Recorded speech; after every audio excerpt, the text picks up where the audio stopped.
Hello दोस्तों, कैसे हैं आप सभी कोई। मैं विनीत कुमार आप सभी का अपने चैनल एजुकेटर्स बूस्टर में हार्दिक स्वागत करता हूं।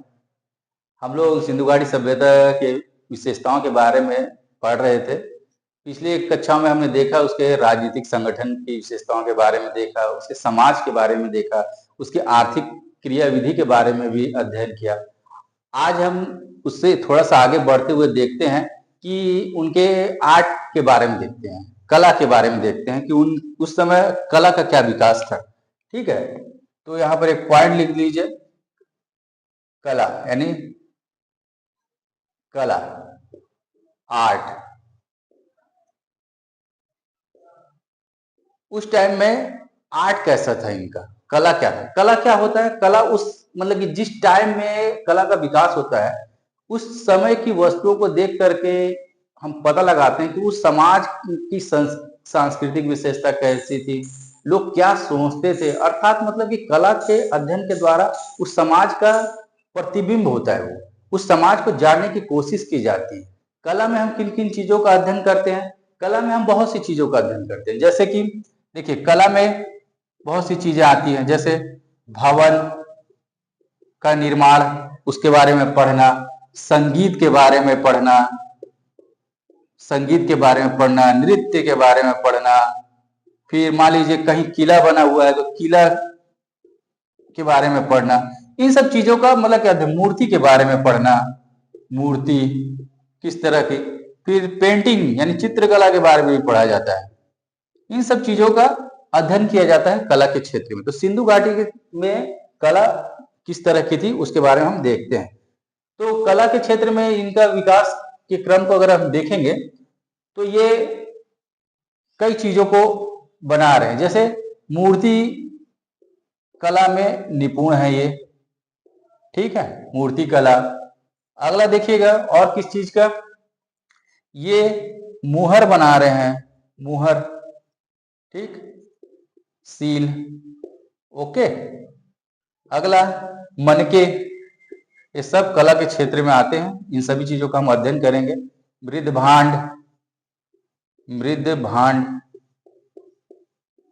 Coat, shade. ठीक, इन सब चीज का निर्माण किया करते थे। मूर्ति कला का उस समय विकास हो चुका था, मुहर बनाते थे, मनके बनाते थे, मृद भांड बनाते थे। ठीक है, एक एक करके हम इन सब चीजों का अध्ययन करेंगे कि क्या था। ठीक है ना, आगे देखते हैं कि मूर्ति कला, मूर्ति कला के क्षेत्र में उन्होंने क्या क्या चीजें की, क्या क्या अचीव किया और उससे हमें क्या क्या पता चलता है।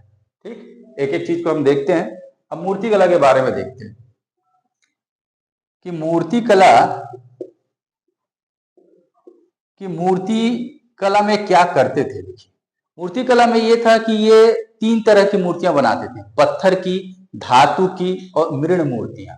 ठीक है, इस चीज को भी ध्यान रखिए।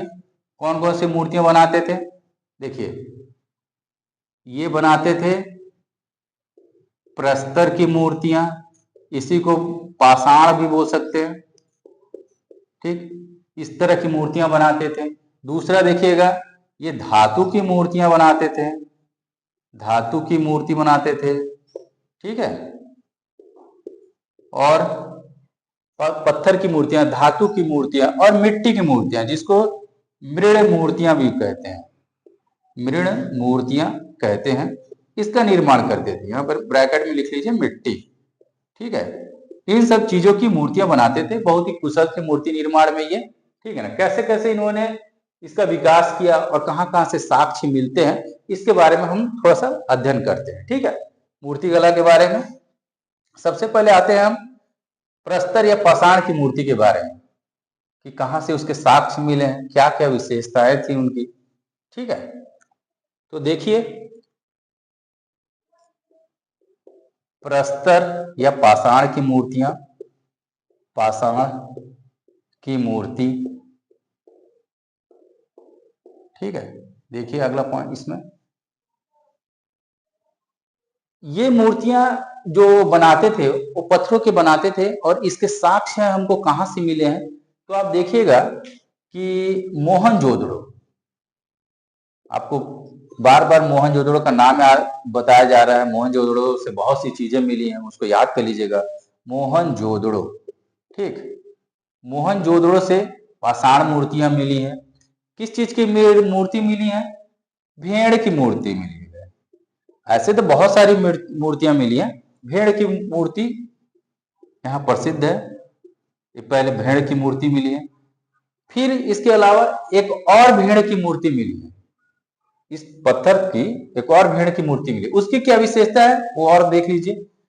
उसकी विशेषता है कि मिक्सिंग टाइप का बना हुआ है। जैसे भेड़ की मूर्ति, सींग उसका, सींग और शरीर भेड़ का है, पर उसमें एक सूंड निकला हुआ है, हाथी का सूंड। तो यहां पर आप ये कर लीजिए कि भेड़ प्लस हाथी दोनों का मिक्सिंग रूप है, का मिक्सिंग, ठीक। आपको ध्यान रहेगा, यानी भेड़ की मूर्ति मिली है। फिर एक और मूर्ति मिली है भेड़ प्लस हाथी का, दोनों का मिक्सिंग है, उसमें एक सूंड बना हुआ है। इस तरह की मूर्ति पत्थरों की मोहनजोदड़ो से मिली है। अगला, हड़प्पा से भी एक मूर्ति मिली है, उसका भी आप देख लीजिए क्या था। हड़प्पा से एक नृत्य करता हुआ युवक मिला हुआ है। क्या मिला हुआ है? नृत्य करता हुआ युवक, नृत्य करता हुआ युवक की मूर्ति मिली है। युवक की मूर्ति मिली है, नृत्य कर रहा है। ये नृत्य कर रहा है, जैसे खुदाई हुआ तो देखा गया क्या, इसका एक दाहिना पैर जमीन पे सटा हुआ है, बायां पैर इसका हवा में, और जो दोनों हाथ वो भी हवा में। बहुत ही अच्छी मूर्ति बनाते थे ये लोग पत्थर की, ठीक है। इन सब विशेषताओं को भी याद करते रहिएगा, कहाँ कहाँ से मिला है। परीक्षा में कभी पूछा जा सकता है कि नृत्य करता हुआ युवक की जो पाषाण की मूर्ति मिली है खुदाई के दौरान, किस क्षेत्र से मिली है? तो हड़प्पा से मिली है, ठीक है। ये हो गए इनके प्रस्तर की मूर्ति। आगे बढ़ते हैं और देखते हैं धातु की मूर्ति। धातु की मूर्ति में ये किस तरह से मूर्ति बनाते थे, उस चीज को देखते हैं। मैं मिटाता जा रहा हूं, आप नोट करते रहिएगा, ठीक है। और बार बार कहा जा रहा है कि आप एक एटलस अपने साथ में रखिए। उससे क्या होता है, आप एटलस में जाइएगा तो देखिएगा उसमें हड़प्पा का जितना भी साइट है वहां आपको नजर पड़ जाएगा और पढ़ने में आसानी होती है, ठीक है। अब अगला देखते हैं धातु की मूर्ति। धातु की मूर्ति, धातु की मूर्ति, धातु की मूर्ति किस तरह से निर्माण करते रहे, ठीक है। धातु की मूर्ति में दो चीजें थे। मैंने पहले एक कक्षा में बताया था आपको कि इन्होंने तांबा और टील मिलाकर के कांसा बनाया था, तो कांसे की मूर्तियां बनाते थे, और दूसरा तांबे की भी मूर्तियां बनाते थे, ठीक है। तो ये लोग क्या करते थे, देखिए धातु की मूर्ति में दो मूर्तियां बनाते थे। एक मूर्तियां बनाते थे कांसे की मूर्ति, कांसे की मूर्ति, ठीक है, और दूसरा बनाते थे तांबे की मूर्ति, तांबा की मूर्ति, ठीक है, कॉपर, ठीक। कांसा को तो आप जानते हैं ब्रॉन्ज बोला जाता है, ठीक। तो इन दो चीजों की मूर्तियां बनाते थे। आगे बढ़ते हैं, अब देखते हैं कि कांसे की मूर्ति कहां कहां से हमें मिली है, इसके बारे में हम देखते हैं। तो कांसे की जो मूर्ति है इसमें लिख लीजिएगा कि मोहनजोदड़ो, मोहनजोदड़ो से क्या मिल रहा है, कांसे की, मोहनजोदड़ो, जोदड़ो से कांसे की मूर्ति मिली है। तो देखिए मोहनजोदड़ो से क्या क्या मिल रहा है, इस चीज को यहां देखते हैं। पहला एक बहुत ही अच्छी मूर्ति मिली हुई है नर्तकी की मूर्ति, जिसको बोलते हैं डांसिंग गर्ल की मूर्ति। तो यहाँ सबसे पहला पॉइंट ये लिख लीजिए, नर्तकी की मूर्ति, नर्तकी की मूर्ति, ठीक। मोहनजोदड़ो से नर्तकी की मूर्ति मिली है, इसको डांसिंग गर्ल बोलते हैं, डांसिंग गर्ल की मूर्ति, याद रखिएगा। तो इस नर्तकी की मूर्ति जो कांसे की बनी हुई है, उसकी विशेषता क्या है? उसकी विशेषता ये है कि इस मूर्ति में ये है कि ये इस मूर्ति ने किसी तरह का कोई कपड़ा नहीं पहना हुआ, बिल्कुल नग्न अवस्था में है, नेकेड है। दूसरा पॉइंट, इस मूर्ति में आभूषण धारण किए हुए हैं, गले में आभूषण है, कमर में आभूषण है, तो आभूषण पहना हुआ है। दूसरा पॉइंट, हाथ के जो बाजूबंद जो ऊपर वाला हिस्सा होता है वहां पर चूड़ी पहनी हुई है, ये नर्तकी। तो देखिएगा आज के इस टाइम में कि राजस्थान का एरिया और हरियाणा के एरिया में आज भी महिलाएं अपने बाजू के ऊपर चूड़ियां पहनती हैं। आप देखिएगा कभी कभी पिक्चर में भी दिखाया जाता है, तो ये लगता है उस चीज से प्रेरित रहा होगा। तो नर्तकी की मूर्ति आपको मोहनजोदड़ो से मिल गई है। अगला देखिए मोहनजोदड़ो से क्या मिला हुआ है,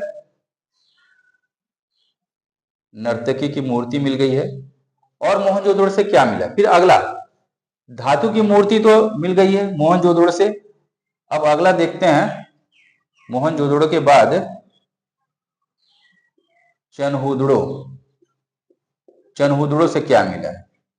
ठीक, चनहुदड़ो से आपको मिला हुआ है बैलगाड़ी और इक्का गाड़ी, बैलगाड़ी व इक्का गाड़ी, इक्का गाड़ी।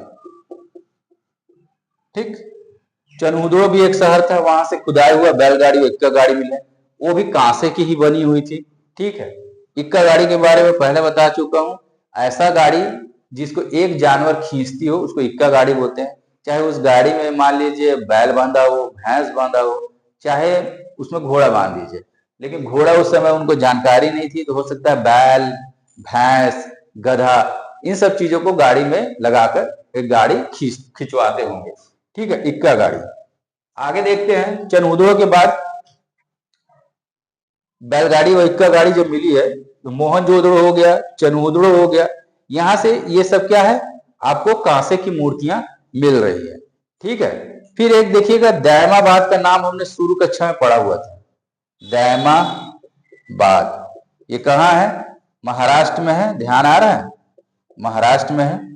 यहां से आपको क्या मिला हुआ है, यहां से आपको मिल रहा है एक कांसे का रथ मिल रहा है, कांसे का रथ मिल रहा है। ठीक, इस कांसे का रथ में एक आदमी इसको चला रहा है, कांसे का रथ है जिसे एक नग्न व्यक्ति चला रहा है, नग्न व्यक्ति चला रहा है, व्यक्ति चला रहा है। ठीक, दामाबाद से कांसे का एक रथ मिला हुआ है, उस रथ में बैल लगा है, मैंने लिखा नहीं है बता दे, कांसे का रथ है उसमें बैल बंधा है, दो है, एक व्यक्ति चला रहा है नग्न अवस्था में। किसी परीक्षा में आपसे पूछ सकता है और एक परीक्षा में हुआ है, वेरी वेरी इंपॉर्टेंट, ध्यान रखिएगा। कांसे का एक नग्न आ रहा है। अब आगे देखते हैं, ये तो होगी कांसे की मूर्ति। अब अगला देखते हैं तांबे की मूर्ति, कि तांबे की जो मूर्तियां बनाते थे वो कहां कहां प्राप्त हो रहे हैं, तांबा का। ठीक है, चलिए अगला देखते हैं तांबे की मूर्ति कहां बना रहे हैं ये। पहला पॉइंट देखते हैं कालीबंगन। कालीबंगन से इनको मिल रहा है, क्या मिल रहा है, कालीबंगन। कालीबंगन से क्या मिल रहा है, इसको मैं मिटा दे रहा हूं इधर। ठीक, देखिए कालीबंगन से इनको मिल रहा है वृषभ, वृषभ ऑक्स की मूर्ति, कालीबंगन से वृषभ की मूर्ति प्राप्त हुई है, ये सब तांबा का है। दूसरा लोथल, लोथल से क्या मिल रहा है, इस चीज को भी आप देख लीजिए। लोथल से मिल रहा है तांबे का कुत्ता, तांबे का कुत्ता, ये आपको लोथल से मिल रहा है। ठीक है, इन सब चीजों को याद रखिएगा। खुदाई हुआ तो वहां खुदाई तो इसका मतलब तांबे की मूर्तियां बनाते थे, फिर कांसे की भी बनाते थे, के आधार पर जानकारी मिल रही है। अगला धातु की मूर्ति से और तांबों की बनाते थे, विधि प्रयोग करते थे, उसका क्या नाम था मैं आपको बताता हूं।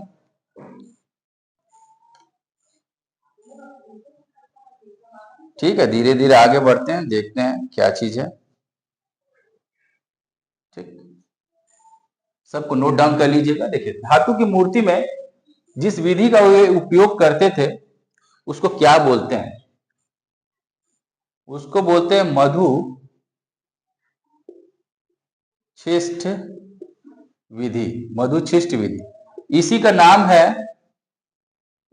लुप्त मोम विधि, इसी को इंग्लिश में लॉस्ट वैक्स मेथड भी बोलते हैं। ठीक, याद रखिएगा, मध्यस्थ विधि, लुप्त मोम विधि, लॉस्ट वैक्स मेथड, कुछ भी आ सकता है परीक्षा में, आप ध्यान रखिएगा। क्या था ये धातु की मूर्तियां बनाने में करते थे, मैं एग्जाम्पल से समझाने का प्रयास करता हूं। मान लीजिए हम एक छोटा सा वो चीज बनाते हैं, डॉल बनाते हैं, देखिए डॉल बना दिए, ठीक है, ठीक, एक छोटा सा मैं डॉल बना रहा हूं बस समझाने के लिए आपको, ठीक है ना। मान लीजिए ये डॉल बन गया, ये मोम का बना हुआ है, किस चीज का बना हुआ है, मोम का बना हुआ है, ठीक। अब क्या किए, इस मोम के डॉल से इसको इस मिट्टी से इसको कवर कर दिए, ठीक, किस चीज से कवर कर दिए, मिट्टी से, इस मिट्टी से इसको कवर कर दिए, ठीक, और इसको पका दिए, इसको पका दिए, यानी हीट दे रहे हैं इसको, ठीक। हीट देने के बाद क्या होगा, इसमें और क्या क्या करना है, इस तरफ हल्का हल्का छेद कर देना है इसमें, ऐसे ऐसे, ठीक। उसके बाद क्या होगा, इसको हीट देने के बाद क्या होगा, ये मोम जो है ना पिघल करके बाहर निकल जाएगी, ठीक।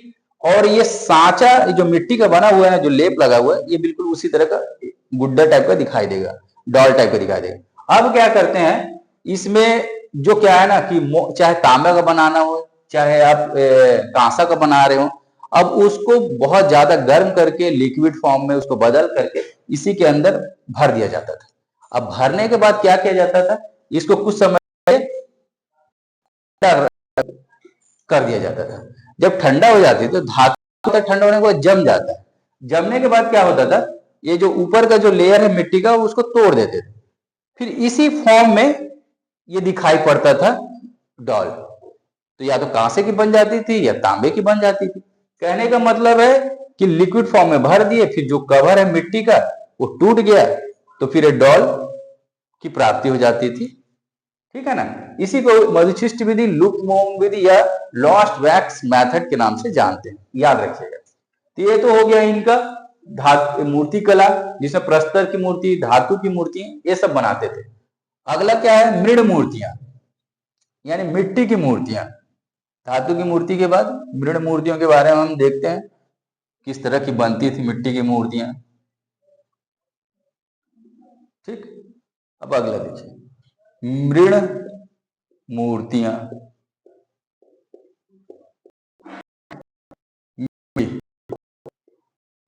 मिट्टी, ठीक है, ये बना मिट्टी की भी मूर्तियां। ये मिट्टी की मूर्तियां बनाने में चिकोटी विधि का प्रयोग करते थे। मिट्टी की मूर्तियां बनाने की एक विधि होती है चिकोटी विधि, चिकोटी विधि का यूज करते थे, ठीक है। अगला पॉइंट, जो मूर्तियां बनी है मिट्टी की, ज्यादातर किस चीज की बनी हुआ है, इसमें पुरुष की मूर्तियां बनी हुई है, पुरुष की, ठीक। फिर नारी की मूर्तियां बनी हुई है, ठीक। फिर पशु की मूर्तियां बनी हुई है, फिर पक्षियों की भी मूर्तियां बनी हुई है, याद रखिएगा। ये इनकी विषय वस्तु थी, इन सब पे मूर्तियां बनाए हुए, पुरुष की मूर्तियां बनी, नारी की मूर्तियां बनी, पशु की, पक्षी की, इन सब चीजों की मूर्तियां बनाते हैं। अगर देखा जाए कि इन दोनों में सबसे ज्यादा मूर्ति किसकी बनी है, पुरुष और नारी में से सबसे ज्यादा मूर्ति किसकी बनी है, यहाँ पर ऐसे कर दे रहा हूं, तो यहाँ पर सबसे ज्यादा मूर्ति नारी की बनी है, सबसे ज्यादा मूर्ति नारी की बनी है, याद रखिएगा, परीक्षा में कभी पूछ सकता है, नारी की बनी है, ठीक है। सबसे ज्यादा मूर्ति नारी की बनी है, और इसकी तुलना में पुरुष की मूर्तियां थोड़ा कम बनी हुई है, ठीक है।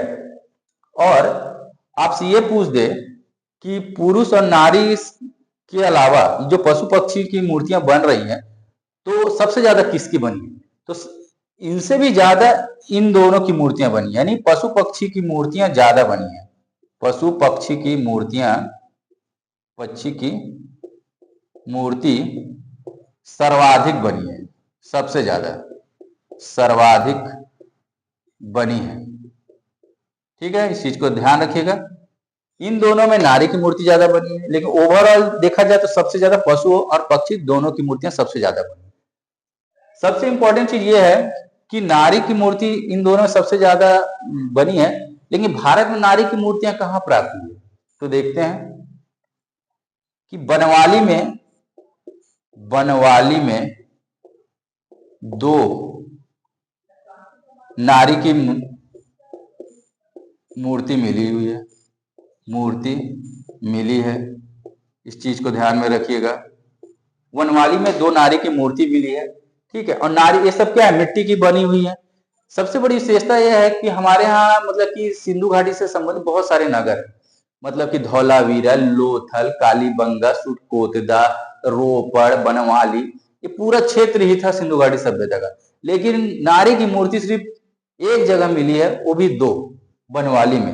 अब पूरा का पूरा गुजरात का रीजन, राजस्थान का रीजन, कहीं भी ये मूर्तियां प्राप्त नहीं हो रही। तो ये ज्यादातर मूर्तियां पाकिस्तान के क्षेत्र में ज्यादा मिली, इस चीज को ध्यान रखिएगा। अब आते हैं पशु पक्षी की जो मूर्ति थी, तो पशु में किस किस की मूर्तियां बनाते थे? पशु में किस किस की मूर्तियां बनाते होंगे?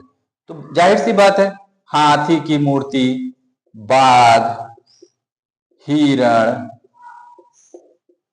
ठीक, भैंसा, बैल, इन सब चीजों की मूर्तियां बनाते थे। और पक्षी में किस चीज की मूर्तियां बनाते थे? पक्षी में तोता, मैना, इन सब चीजों पे मूर्तियों का निर्माण हुआ है। इन सब चीजों को बेस बना करके मूर्तियों का निर्माण किया जाता था, ठीक है। अब मूर्ति कला हम देख लिया कि पाषाण की मूर्तियां कैसे बनाते थे, धातु की मूर्तियां कैसे बना रहे हैं, अब मिट्टी की मूर्तियां कैसे बना रहे हैं, ठीक है। अब हम आगे बढ़ते हैं, अब देखते हैं इसके मुहर के बारे में कि मुहर क्या होता है, मुहरों का निर्माण किन किन चीजों से किया जाता था, ठीक है। क्योंकि मुहर भी बहुत ही इंपॉर्टेंट चीज है इनके कला के दृष्टिकोण से, उसके बारे में कुछ अध्ययन करते हैं हम लोग, ठीक। मुहर को इंग्लिश में सील बोलते हैं। तो मुहर को देखते हैं, मुहर, सील, ठीक, क्या था? तो देखिए ये मुहर जो थे किस चीज के बने होते थे, इस चीज को हम लोगों को जानना जरूरी है, ठीक है। मुहर किससे बनते थे?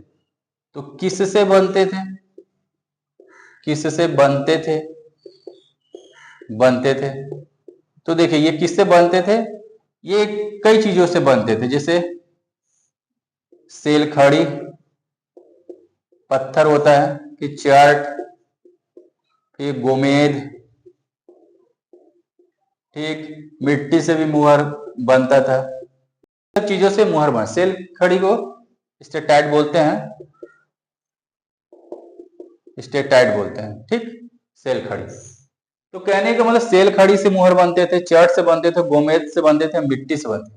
तो सबसे ज्यादा जो मुहर प्राप्त हुआ है ना, वो सेल खड़ी पत्थर का बना हुआ बने हुआ है। एक पॉइंट यहां लिख लीजिए कि सर्वाधिक मुहर जो हमें प्राप्त हुए हैं वो सेल खड़ी से बने हुए मिले हुए, सेल खड़ी से बने हुए मिले हैं, से बने हुए मिले हैं। इस चीज को ध्यान रखिएगा, ठीक। सर्वाधिक जो मुहर हमको मिला है वो सेल खड़ी पत्थर से मिलकर के बना हुआ है। अब देखिए ये सेल खड़ी तो है, लेकिन इसका आकार कैसा था, शेप कैसा था, उस चीज को भी देखते हैं। आकार कैसा था, ये किस तरह के आकार के थे? तो देखिए इनका आकार कैसा था, ये चौकोर थे, ठीक, आयताकार थे, आयत का शेप तो देखे है ना, आप मैथ पढ़े होंगे, आयताकार। फिर आयताकार के बाद गोलाकार, फिर अंडाकार भी मिले हैं, अंडाकार, अंडा ऐसे होता है ना, ठीक है। फिर वर्ग ऐसे होता है, ठीक।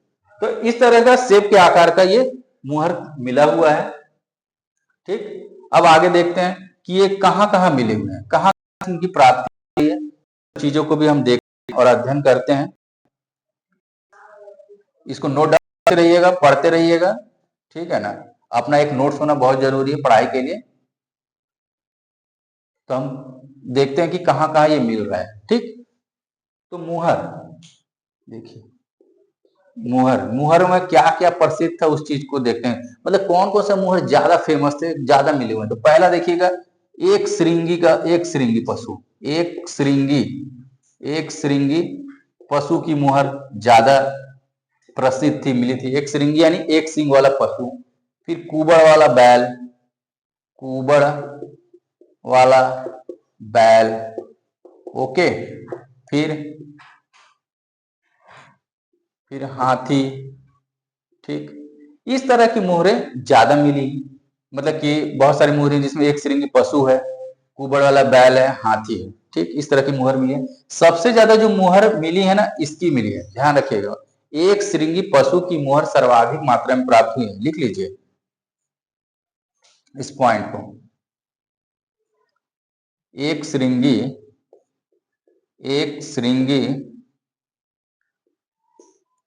पशु वाली मुहर सर्वाधिक मिली है, सर्वाधिक मिली है। इस चीज को भी ध्यान रखिएगा, ठीक। अब देखते हैं, अब मुहर का उपयोग किस क्षेत्रों में किया जाता था। तो मुहरों का उपयोग ज्यादातर व्यापारिक गतिविधियों में किया जाता था, व्यापारिक गतिविधि में यूज होता था।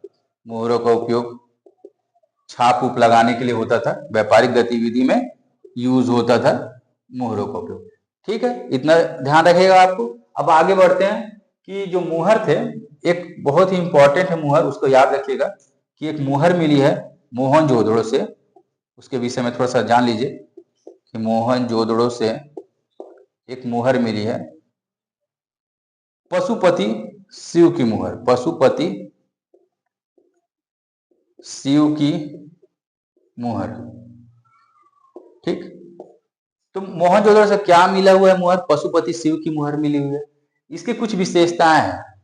इसमें क्या विशेषता है, उसमें दिखाया गया है कि इनका 3 मुख है, सर पे सींग है, और इनके दाएं हाथ की तरफ हाथी और बाघ है, और बाएं हाथ की तरफ भैंसा अवस्थित है, ठीक है ना, और गेंडा है, ठीक। इस चीज को ध्यान रखिएगा। पशुपति शिव की मुहर मिली हुई है, इनके 3 मुख हैं, फिर सर पे सींग लगा हुआ है, फिर इनके दाहिने ओर हाथी और बाघ जैसे जानवर बैठे हुए हैं, बाईं ओर आपको गेंडा और भैंसा बैठा हुआ है, और ठीक सामने 2 हिरण बैठे हुए हैं। इस तरह से ये इसमें मिले हुए हैं, चित्र दिखाई पड़ते हैं, ठीक है। तो विद्वान इनको क्या बोलते हैं, पशुपति का रूप मानते हैं, आदि शिव का रूप मानते हैं, आदि शिव का रूप मानते हैं, आदि शिव का रूप मानते हैं। और देखिएगा, भारत में जो क्या बोलते हैं, हिंदू धर्म में शिव की पूजा होती है, तो कहीं ना कहीं ये यहीं से आया हुआ प्रतीत होता है। विद्वानों का ऐसा मानना है कि यहीं से शिव की पूजा का प्रचलन रहा होगा, और इस तरह की मोहरें मोहनजोदड़ो में बनती होगी, ठीक है। और यहाँ पर ये भी एक पॉइंट लिख सकते हैं कि क्या क्या मतलब कि इसमें दिखाई दे रहा है। तो देखिए, मैंने क्या कहा कि दाएं तरफ क्या क्या है, दाएं तरफ आपका हाथी, और बाएं तरफ क्या है, बाएं तरफ गैंडा व भैंसा है, ठीक। सामने यानी नीचे की ओर, सामने या नीचे की ओर क्या है, 2 हिरण बैठे हुए हैं, 2 हिरण बैठे हुए हैं। इस चीज को ध्यान रखिएगा, मतलब इस मुहर को देखने से ये सभी चीजें वहां दिखाई पड़ती है, ठीक है। अब आगे बढ़ते हैं, मुहर हो गया, मुहरों का अध्ययन हो गया।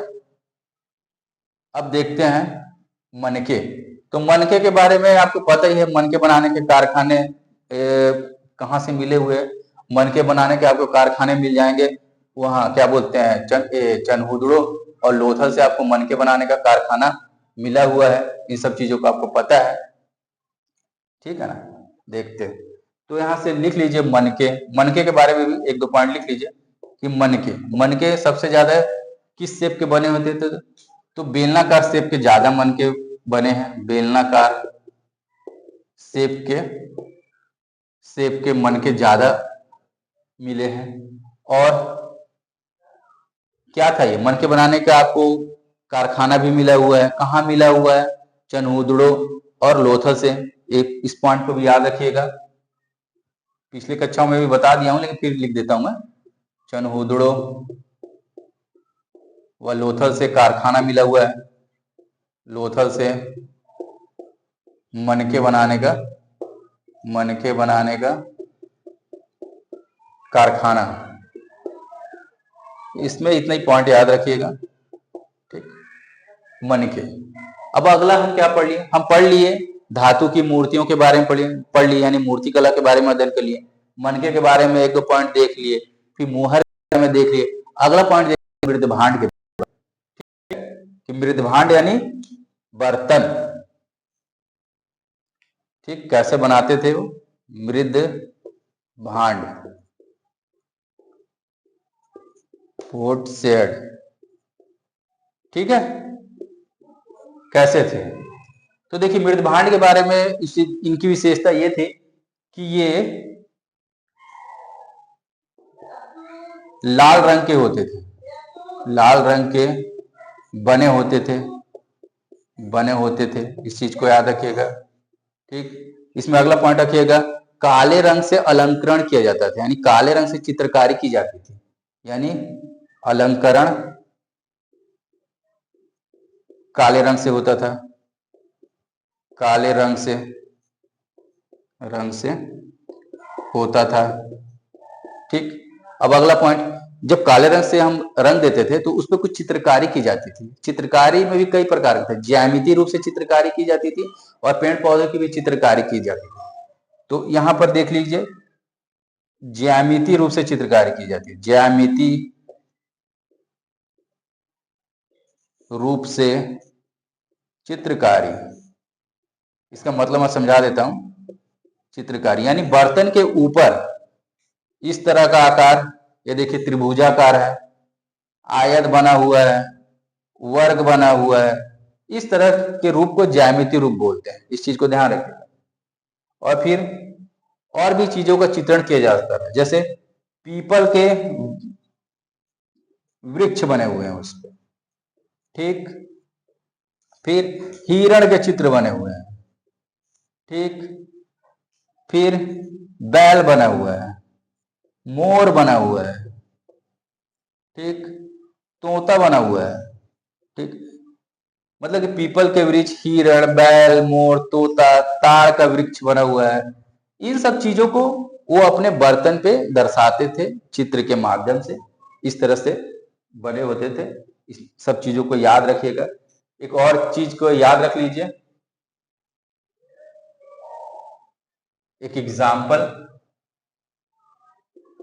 इसी में मृदभांड में, लोथल की जब खुदाई हुई ना तो एक मृदभांड मिला, ठीक। वो मृदभांड में क्या दिखाया गया है कि एक, वो क्या बोलते हैं, एक वृक्ष है, वृक्ष पे एक चिड़िया बैठी है और उसके चोंच में एक मछली है, और मछली जो है उसके नीचे एक लोमड़ी उसको देख रही है, ठीक है ना। तो यहां पर लिख लीजिए, मृदभांड पे क्या मिला है? एक वृक्ष पर पक्षी बैठी हुई है, उसके चोंच में मछली है, उसके चोंच में मछली है, ठीक, और नीचे लोमड़ी है जो उसको देख रही है, ठीक है। तो कहने का मतलब ये जिस चीज का चित्रण किया गया है, अंकन किया गया, ये कहीं ना कहीं हमारे पंचतंत्र की, देखिएगा, कहानी में मेल खाता है। पंचतंत्र की कहानी, पंचतंत्र की कहानी किसने लिखी थी पता है ना सबको? विष्णु शर्मा ने, विष्णु शर्मा जी ने लिखी थी, ठीक। तो कहीं ना कहीं ये उस चीज से मेल खाता है। तो कहने का मतलब है, अब आप देखिएगा कि पंचतंत्र की कहानियों का भी लिंक सिंधु घाटी सभ्यता से मेल खा रहा है। आप देखें कि आदि शिव की जो चित्रण था मुहर पे दिख रहा था, वो भगवान शिव रूप माना गया है, तो उसका लिंक वहां से बनता है। फिर कहानी का लिंक भी लोथा से बनता है, यानी कहीं ना कहीं प्राचीन काल में यानी संबंध दिखता है। ठीक है, ये सब चीजों को आप रखिए और कला आप इन्हीं सब चीजों को देखिए, अध्ययन कीजिए, सभी चीजों को याद कीजिए, तभी पूरी तरह से आप अच्छे से कर पाइएगा। ठीक है, आगे हम इसकी और विशेषताओं के बारे में चर्चा करेंगे। ठीक है, और अगर हमारा वीडियो आपको अच्छा लग रहा हो तो इसको जरूर सब्सक्राइब, अधिक से अधिक लोगों तक बढ़ाइए। ठीक है, अगली कक्षा में मिलते हैं। धन्यवाद।